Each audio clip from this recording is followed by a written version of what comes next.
दोस्तों, आज हम सुनेंगे विनायक जी की एक सुंदर कथा। एक समय की बात है, गणेश जी ने पृथ्वी पर अपने भक्तों की परीक्षा लेने का निश्चय किया। वे बाल स्वरूप धारण कर एक गांव पहुंचे।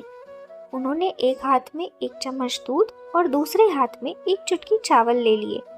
वे गांव वालों से कहने लगे, मुझे कोई इसकी खीर बना दो। गांव वालों ने उनका मजाक बनाया और कहा, हे मूर्ख बालक, भाग यहाँ से, इसकी कोई खीर नहीं बन सकती। ऐसे करते करते वो बालक एक बूढ़ी माई के पास पहुंचा और बोल पड़ा, माई, मुझे भूख लगी है, मुझे इसकी खीर बना दो। बूढ़ी माई को उस पर दया आ गई और उसने कहा, ठीक है बालक, मैं तुझे इन चावलों की खीर बना देती हूँ। यह कहकर माई अपनी रसोई का सबसे छोटा बर्तन ले आई। बालक ने यह देखकर कहा, माँ, रसोई का सबसे बड़ा बर्तन ले आओ। माई बालक का मन रखने के लिए अपनी रसोई का सबसे बड़ा बर्तन ले आई। जैसे ही माई ने एक चुटकी चावल से खीर बनाना शुरू किया, खीर का पूरा पतीला भर गया। वह आश्चर्यचकित रह गई। उसने उस बालक से कहा, हे बालक, हम इतनी खीर का क्या करेंगे?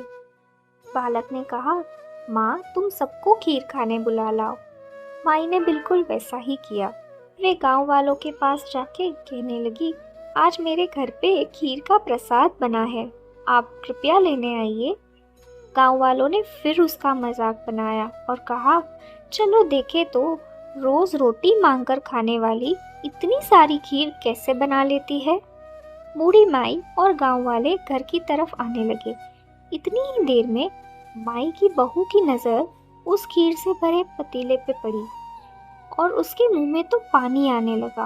उसने सोचा, थोड़ी सी खीर मैं अभी खा लेती हूँ। उसने एक बर्तन में थोड़ी सी खीर लेकर सबसे पहले कहा, हे गणेश जी, मैं आपको भोग लगाती हूँ। यह कहकर उसने खीर खाना शुरू कर दिया। जब गांव वाले आए, वे इतनी सारी खीर देखकर चौंक उठे। बूढ़ी माई ने बड़े प्यार से सबको खीर खिलाई। उसने बालक से कहा, आओ बालक, तुम भी खीर खा लो।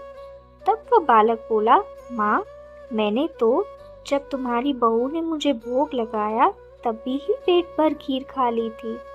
माई बोल उठी, हे प्रभु, क्या आप गणेश जी हो? गणेश जी ने माई को दर्शन देते हुए कहा, हाँ माई, मैं तुम्हारी दया भावना और करुणा से बहुत प्रसन्न हूँ। बूढ़ी माई की खुशी का कोई ठिकाना ना रहा। गणेश जी ने उसे खूब आशीर्वाद दिए और उसके वहाँ रिद्धि सिद्धि के भंडार भर दिए। विनायक जी की जय हो। हे गणेश जी महाराज, जैसे आपने बूढ़ी माई पे कृपा की, वैसे ही इस कहानी को कहने और सुनने वाले हर किसी पर करना।